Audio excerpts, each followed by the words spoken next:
An ambitious businessman wants it all in life. John had a loving wife at home with a family.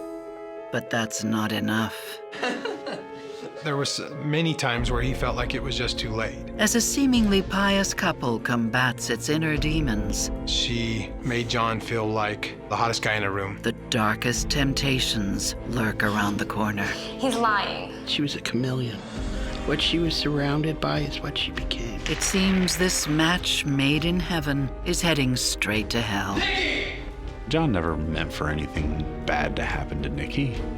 It was brutal, and it was cold-blooded. Love may be blind and marriage bliss, but divorce is murder.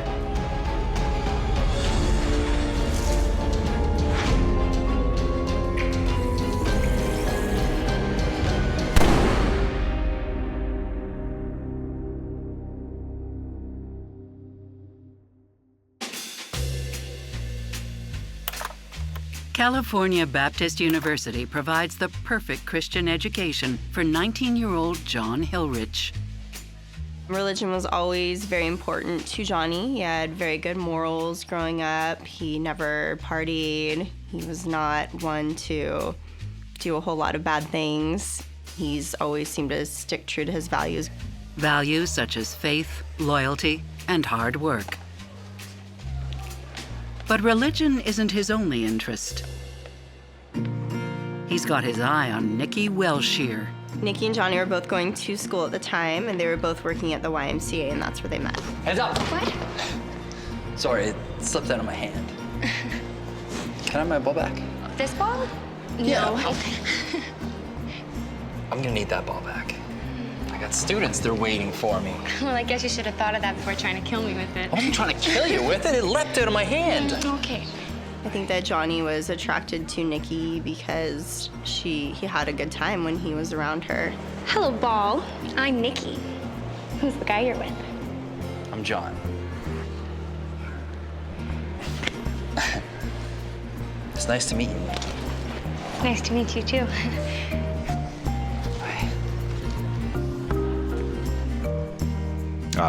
What didn't attract Nikki to John? He was obviously very handsome, he's tall, very smart. And soon enough, this young love blossoms. Johnny had Nikki as his first serious relationship, and I think he was excited to have somebody around and spend a lot of time with. What? I'm not gonna kiss you here in the middle of the hallway. It's been like, what, a year and a bit since we've been seeing each other? How do you feel about kids? Lots of them? How do you feel about us? This is how I feel. Nikki is studying to be a nurse, and John is working towards a business degree. They also both wanted to have careers and, have children, so they had some interest in common there. Johnny and Nikki got married shortly after they met each other. And they both seemed very happy. Religion continues to play a large role in their lives. They attended church together every week. She was, I think, teaching Sunday school, and loved it. What do you think? It looks great. Just like you. It's a blissful beginning for the newlyweds. And John quickly lands a job at an ad sales company. Nikki's stepdad was influential in getting John a kind of a entry-level position with the company. Here you go. Which was very difficult to get in. Immediately from the time John started in advertising sales, he excelled. Hi, John Hilrich here. Yeah, are we on for Friday? He had a very definite goal and plan. Hey, have a good weekend. To move up in the organization. And he wanted to be CEO someday. People looked up to John. He was not a leader just because of the title that he had, but he really, really, really cared about people. John's rise to the top is helped by Nikki, who keeps the home fires burning, even while working as a nurse. Nikki was a caretaker by nature. They were a great fit because she was able to take care of the home and he was able to take care of the rest. Hey. Hi. Got you some flowers. Thank you. But John's climb up the corporate ladder means he travels often. I do know Nikki, at times, from what I heard through John, was frustrated because he was so committed to work. I definitely would say that John could put work way ahead of anything else. As John is promoted from office to office, the young couple is also on the move. But when Nikki becomes pregnant with their first child, Sarah, all that changes. They actually had a very hard time conceiving and were wondering if they were going to be able to. So when we got the news that Nikki was pregnant, everybody was very, very excited. And that's when she decided to stay home and be a full-time mom.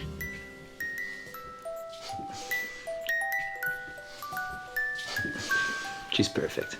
Do you think you can take any extra time off work?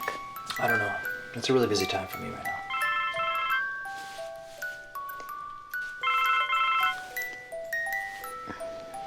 Take it. We'll talk later. Hello. Around the house, she was the one that had to do everything. It was probably stressful for Nikki to be at home a lot and taking care of kids, at times by herself while he was working. Psychotherapist Stacy Kaiser and forensic psychologist Brian Russell are concerned that John and Nikki's priorities are no longer the same. It's hard to raise a child alone. When your husband's gone all the time, it can be exhausting. And so it's very possible that what happened with her is she began to grow resentful, she was worn out, and not communicating those things.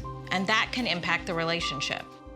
Men will see working a lot, spending a lot of time at the office as sort of their way of doing the best they can for their family, even if it takes them out of the home a lot. And that can be okay if both partners in the marriage see it as that. But if there is disagreement about that, if somebody is saying, okay, it's too much, we don't need all this, I don't want all this, I want you around more, and there starts to be disagreement around that, that there can be resentment and conflict from it.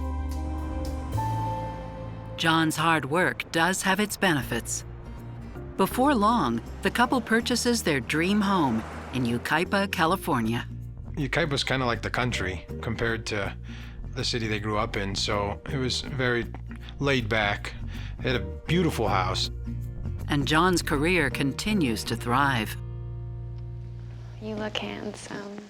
We had lots of award ceremonies throughout the course of a year. Functions, parties, different things. Sure you don't want to come tonight? Last chance. I'd really love to show you off to everybody. Not tonight, John. And you know, Nikki just did not go. And I never fully understood why. It's hard work to raise kids. She seemed to be very devoted to them, give them a lot of her time and attention. John was very vocal to me that he was not happy that Nikki didn't show up for events. I wish my wife was here with me. You know, I wish she could celebrate this because this is a big part of my life. And she wasn't there to support that.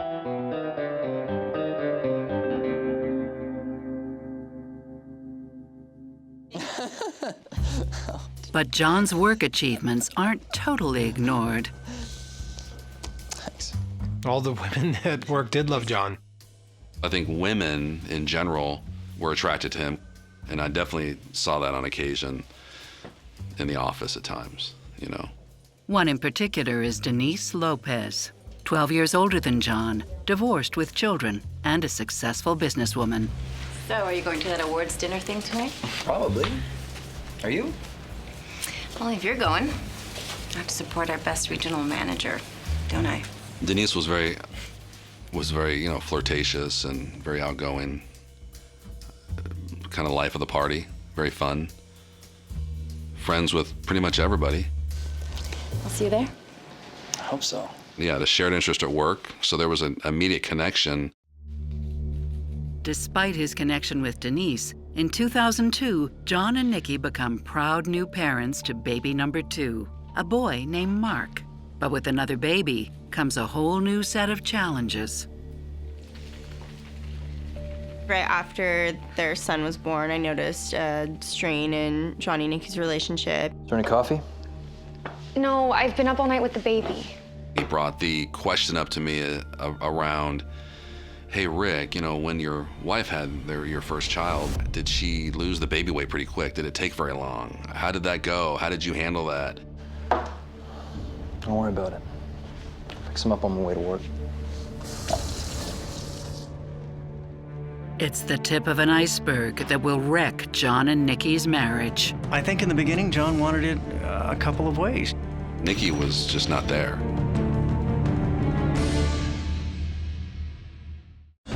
Young ad exec John Hillrich struggles with the conflict between being a godly husband to wife Nikki and his growing attraction to his attentive colleague Denise. I definitely believe that John was struggling with what he believes in and his religious beliefs. Denise and John would be together at a lot of these work functions and events, and Nikki was just not there. Eventually, temptation gets the best of John. John and Denise's relationship when it first started was very quiet and secretive. But for Denise, this is more than an affair.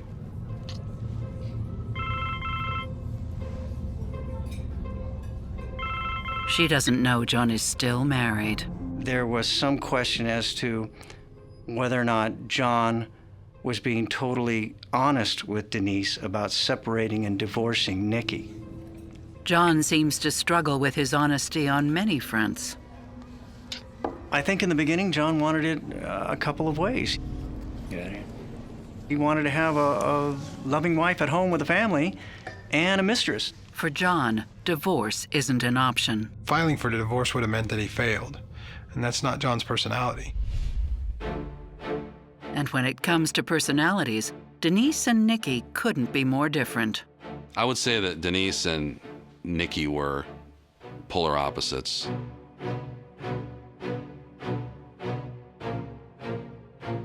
Denise was a successful business person, very outgoing, just somebody who was not a wallflower, somebody who would be the life of a party, where I would say Nikki was not that.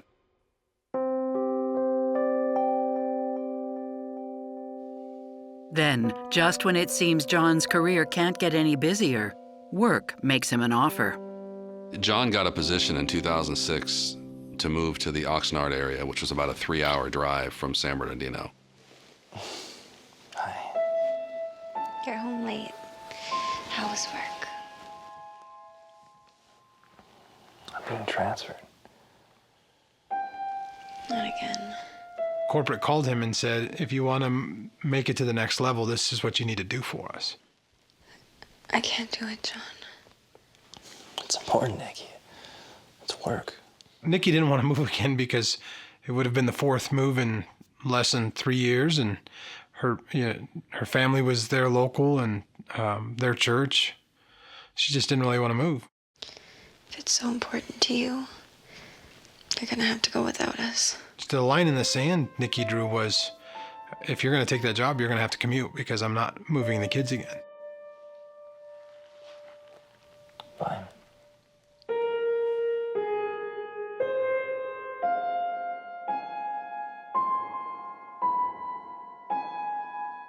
He moves to Oxnard by himself and travels back to Nikki and the kids on weekends. Yeah, they were 5 days apart from each other every single week. It grew them apart further than they were already grown apart. But for John, it's the perfect opportunity for his affair with Denise to kick into high gear. She was very romantic and sexy and sultry and extremely attracted to John physically, and made John feel like, the hottest guy in the room. And he felt the exact same way about her. John was living a life that could not escape turmoil. That's what his life was all about, because he had a wife and he had a girlfriend. John struggled a lot because even though he'd met the love of his life, there was many times where he felt like it was just too late, that he'd already made a commitment.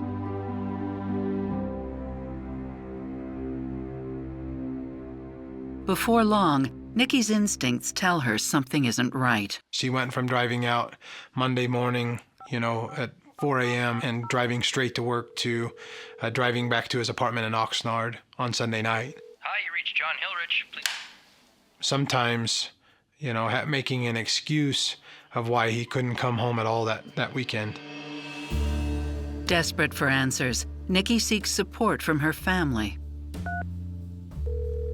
Hi, honey. Hi, Mom. Nikki's parents decided to hire a private investigator, and then when they found out that he was seeing somebody, that's when they contacted Nikki to let her know what was going on.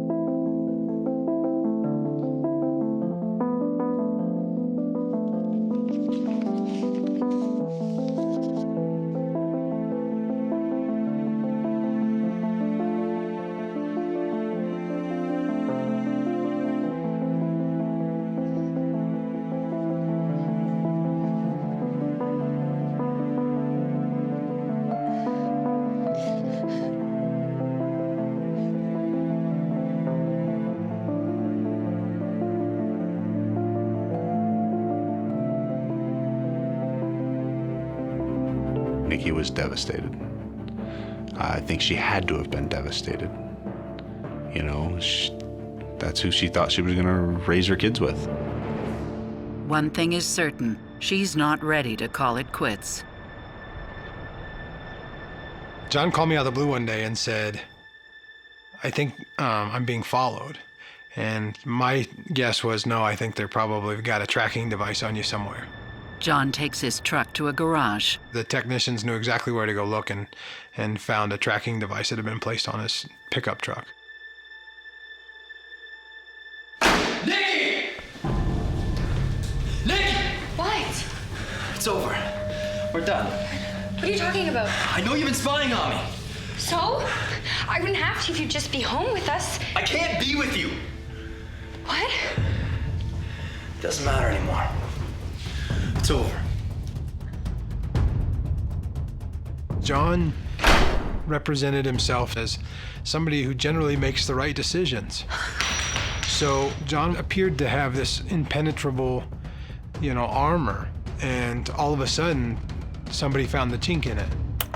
When John discovered that Nikki was onto him, immediately the facade was burst, the bubble was burst, and yes, I think he was probably upset that he no longer had control about the timetable in which this relationship was either going to be recommitted to or ended. Oftentimes when people create an image for themselves, they believe it. And I think John thinks he's a great guy who fell in love with someone else, and he's still a great guy. And so he's outraged that he has been duped and betrayed by his wife, who felt a need to put a tracker on his car when he's still being a dedicated husband and father in his mind. The other thing that I think may be going on here is John is wanting increasingly to get out of this relationship, and he's looking for an excuse, and here it is. I've been betrayed now, so I have a valid basis for withdrawing further or completely from this marriage.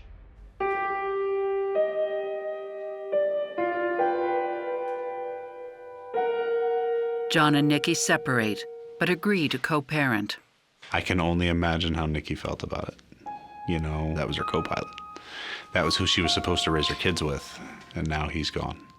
And now he's with another woman that's official. Nikki keeps the house. John has visitation on the weekends. Anyone home? Hey, where are the kids? Mark, Sarah! There's no way John would ever let his kids go without, which meant, because Nikki was raising John's kids, that he wasn't going to let Nikki go without either. Financially, he took care of her. But that means nothing to Nikki. What she wants is something more sinister. Hello? May I speak to Denise, please? Nikki? Why are you calling me? John told you we're divorced, didn't he? We're not. What? What are you talking about? How is that possible? He's lying.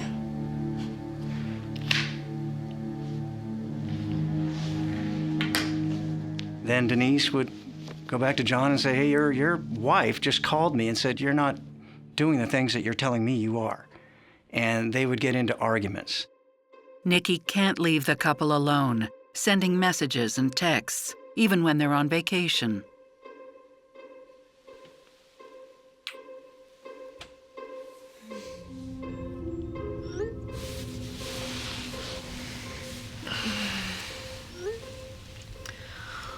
Don't tell me it's work.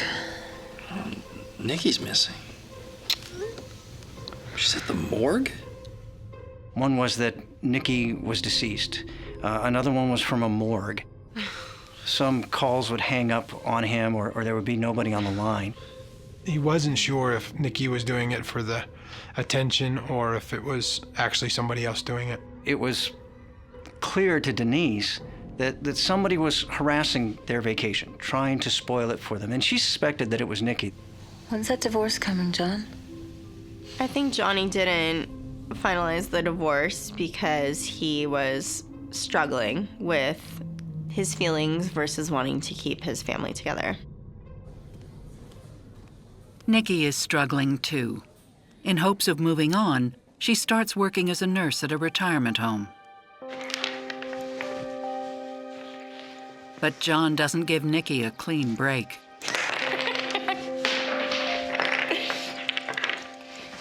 Hey, guys. Hi, Dad. I would often have conversations with John, and I'd just say, dude, are you sure you're not leading her on? Does she think that, you're coming back to her? John was definitely worried that he was going to lose custody of his kids. So he did a lot of things to placate, to pacify her. And one of the things was kind of stringing the relationship along. Hi, sweetie. Yeah. After 3 years, Nikki's hopes are dashed.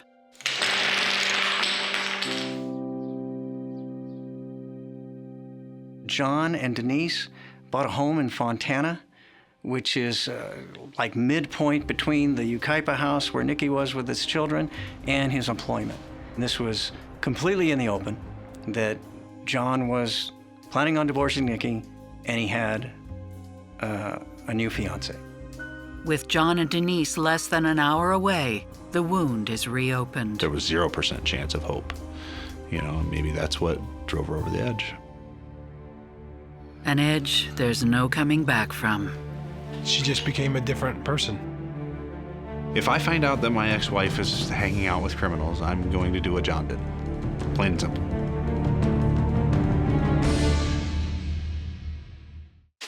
After 10 years of marriage and 4 years apart, John and Nikki Hillrich are trying to lead separate lives. John is living with his lover 40 minutes from his estranged wife, while Nikki dives into her job at a nursing home, eager to make new friends. During Nikki's employment, she met two young men, David and Emilio. They worked in the kitchen. They were some 21, 23 years old. Nikki was pushing 40 at the time, I believe. Hey, Nikki. And they were her subordinates.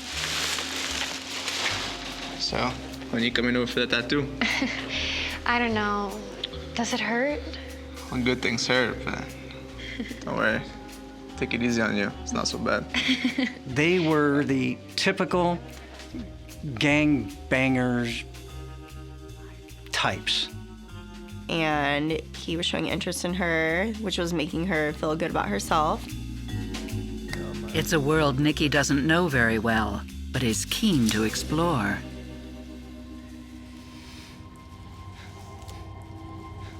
She had them over to her house to drink and started making them cheesecake and things like that. Just bizarre behavior. David and Nikki were having a sexual relationship. And at times, that included Emilio. She just became a different person. She was a chameleon. What she was surrounded by is what she became. How Nikki would go from somebody like John to somebody like David, there has to be something there. And what we suspected, it involved drug use. Sometimes people act out in ways that they think are going to pull somebody back into their lives who's withdrawing. They think if I really show that I'm falling to pieces or I'm going in a really bad direction, maybe the other person will come running back and rescue me. Sometimes people are just so desperately out of it that anybody who's around, who's paying attention to them, wants to involve them in any way that makes them feel valued and loved and wanted is a welcome addition to their lives, even if they're destructive. When a person has been rejected, it can cause a change in their behavior and their entire character. And I do think that that's what's happened with Nikki. She was very badly rejected. And so in a way, she's trying to take control of her own life and say, I'm not gonna be the person that he wanted me to be or that my parents wanted me to be. I'm gonna be my own person, and I'm gonna go and do things that I want to do, even if in the end, they're dysfunctional and unhealthy. Nikki hides her new lifestyle well. Several of her neighbors talked about what a wonderful mother she was and how much she loved her children. So she was still maintaining those relationships, even though she was living this darker side to her life. But she can't hide her transformation from John. Nikki wasn't the person that she was when they had first got together. John couldn't stand that. Could not stand that. He couldn't tolerate it. Just as John has to decide what to do about it, his career takes an unexpected turn. In 2011, the company went through a restructuring, and he was demoted. John was crushed. Besides going through turmoil in his personal life, now his Midas touch ran out even at work.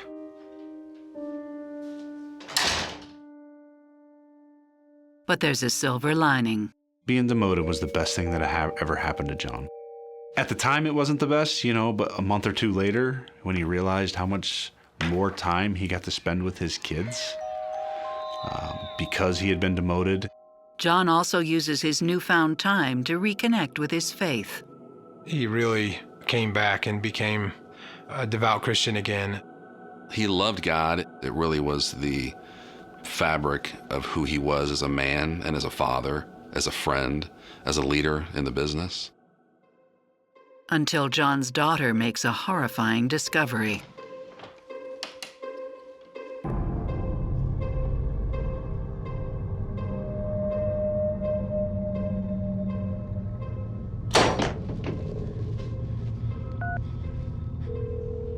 Dad? Dad, I'm freaking out.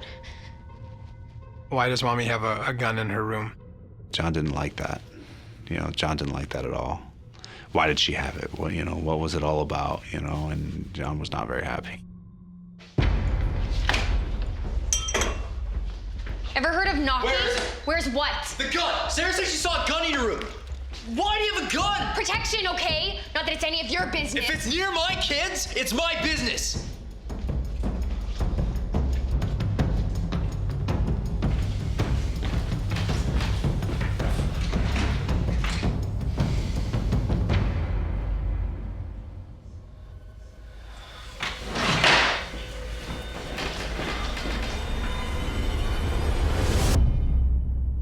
Concerned for his children's safety, John suspects Nikki's new friends may be a bad influence. John decided to go online and research David Oliveira's name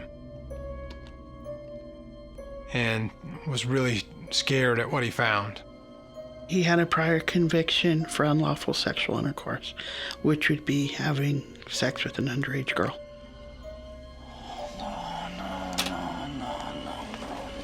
And that was the conviction that really bothered John, because he had an underage daughter. What would you do? If I find out that my ex-wife is hanging out with criminals, I'm going to do what John did. Plain and simple.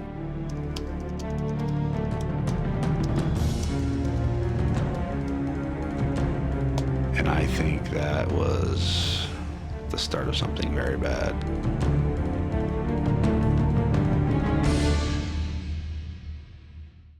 Nikki Hillrich has gone from church-going housewife to gangbanger's girlfriend.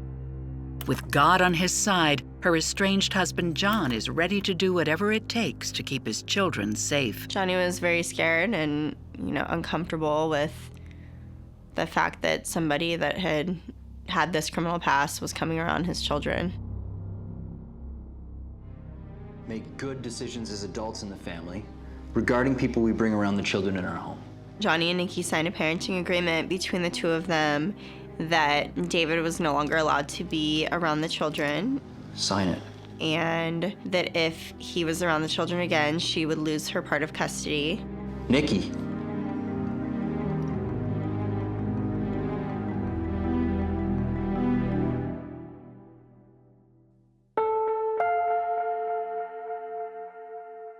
But Nikki just can't help herself. Sarah, John's daughter, had told John that David had been coming around the house, and John was done. John was done. He was livid. He was mad. He didn't want that. He was trying to protect his kids, you know, and now she's breaking the agreement that they had. He had had enough. Their relationship was definitely contentious after the agreement was signed between them. John didn't trust Nikki at all, or the friends she was hanging out with, or the people that she decided to associate herself with. Nikki didn't trust John because she felt like all of a sudden he wanted to end the relationship and get the divorce over with, and he'd never wanted to before. Frankly, it didn't really surprise me that she didn't stick with the agreement. I was surprised she went as long as she did. She is on some sort of destructive mission to destroy herself and lose everything, and that's exactly what she's doing. That's when people make really bad decisions, when they're thinking very short-term gratification, what do I want, what do I need right now? When people make good decisions is when they're looking far out ahead and think, what's best for me and my children, my family in the long run? Nikki is clearly somebody who has done that in the past, not doing it now. Furious, John demands to see Nikki. You signed it, Nikki, and you messed up. John told Nikki that if his kids continued to be around those people, that he wasn't going to allow that. I'm moving back into the house, and I want you to leave without the kids. John threatened Nikki that he was going to file for full custody of the children. And the evidence that he was going to present to the family court was her relationship with David and Amelia. Are you crazy? No way. This isn't over. Yeah, we'll see about that. Nikki was furious. You know, felt like John was betraying her. I told John, I think you're crazy if you think she's just going to give up like that. John just wanted to protect his children. Nikki chastised Sarah for telling John about David still coming around the house.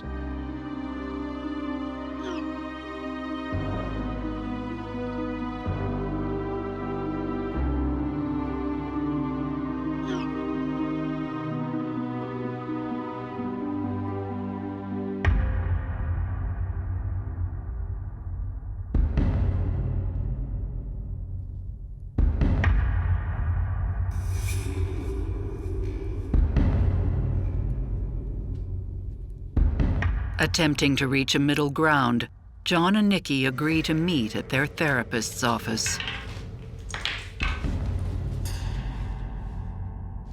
I'm gonna check it out. The couple will never make that session. You know, John never meant for anything bad to happen to Nikki.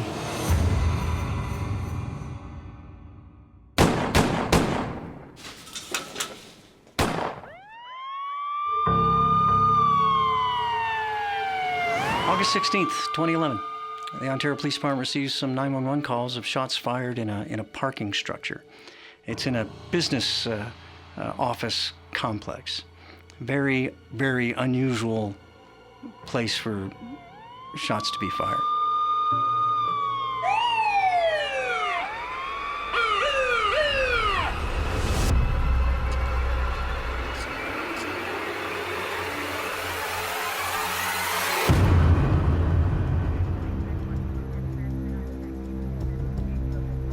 They just walked up to him and shot him.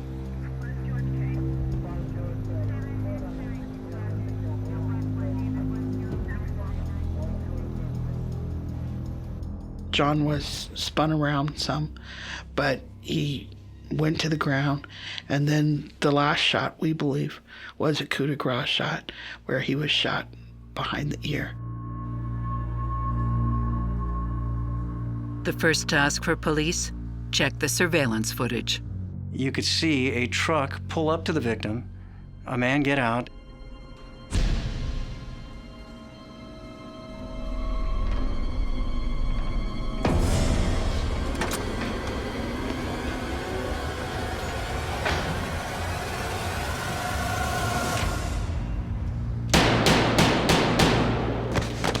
It was brutal. He never stood a chance.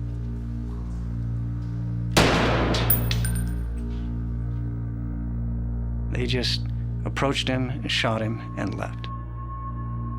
It's difficult to imagine a scenario why someone would want to kill a businessman like that. They didn't steal anything from him. They didn't rob him. That points in the direction that this was a planned hit. But quickly, the investigation points in another direction. He was going to a therapy session for his children. That points towards turmoil. The robbery's missing. The carjacking type evidence is not there. That points you away from that and towards a spouse.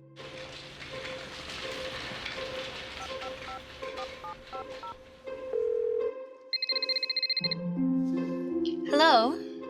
As a police officer, you make these phone calls and these notifications all the time. They're called death notifications. It's a brutal, miserable experience. But what you learn early on in your career is there is an expected response. It's a response of devastation and brutal, pathetic emotion. It's always like that. I see. It's terrible. She had an absence of the expected, brutal despair. She didn't say, "Oh my God, what happened?" She didn't say anything like that. So I wanted to quickly contact her, isolate her. Can you meet me at the hospital? Okay. She wasn't flustered. She didn't have to write the directions. She said she would look it up on her phone. She was way too much in control. Way too much in control.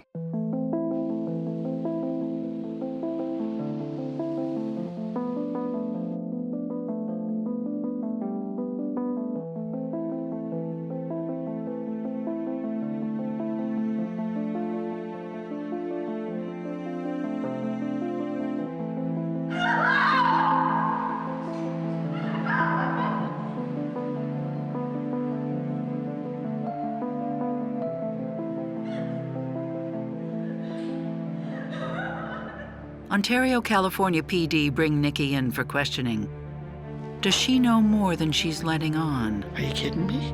Without that, we would have been days behind. They were just shocking.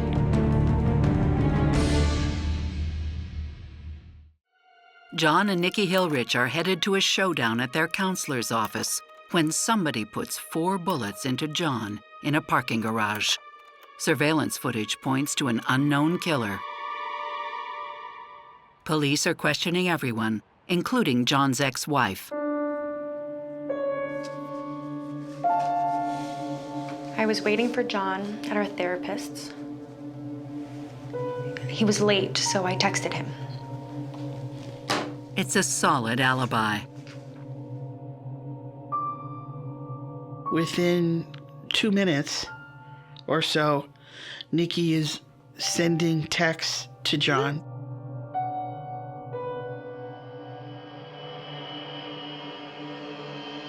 She sent a text to his mother saying, "Have you heard from John?" And that was just patently ridiculous because nobody's going to start texting somebody, "Where are you?" when they're only 2 minutes late.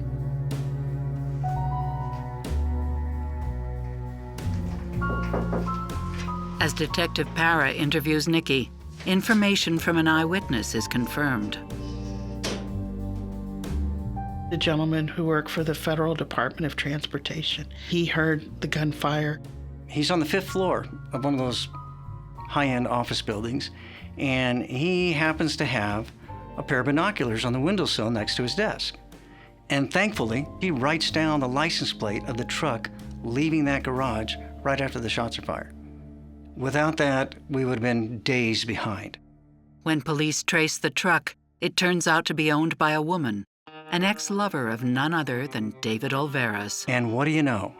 She tells us that she had lent that car just the hours before to David and Emilio, and that they had just returned it to her. The police arrest David Olvera and Emilio Saldana on their way to Mexico. That's when the whole investigation opens up. David's confiscated cell phone has texts from Nikki that detail where and when John can be found alone. The morning of August 16th, David Olvera sent Nikki a picture via text of John Hillrich's parking spot, and accompanying the picture was a message saying, "I missed him." And Nikki's response was, "Don't worry, you'll get him next time." We have a term in California when we talk about premeditated murder that we talk about lying in wait. And this was a perfect example of these two men lying in wait for John Hillrich to come out so that they can kill him. With the cell phone evidence in hand, police are convinced David and Emilio are the killers. And their connection to Nikki is damning.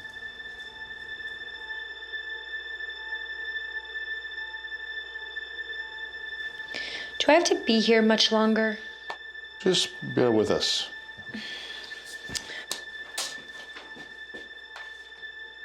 Detectives would feed me more information because they knew I was interviewing Nikki. Nikki Hillrich, you're under arrest for the murder of John Hillrich. The nail in the coffin comes when the police make another discovery. We found in Nikki's purse were Post-it notes, handwritten by her, saying that John Hillrich must die and thanking David for doing it. John Hillrich has to die today. Please, please, please.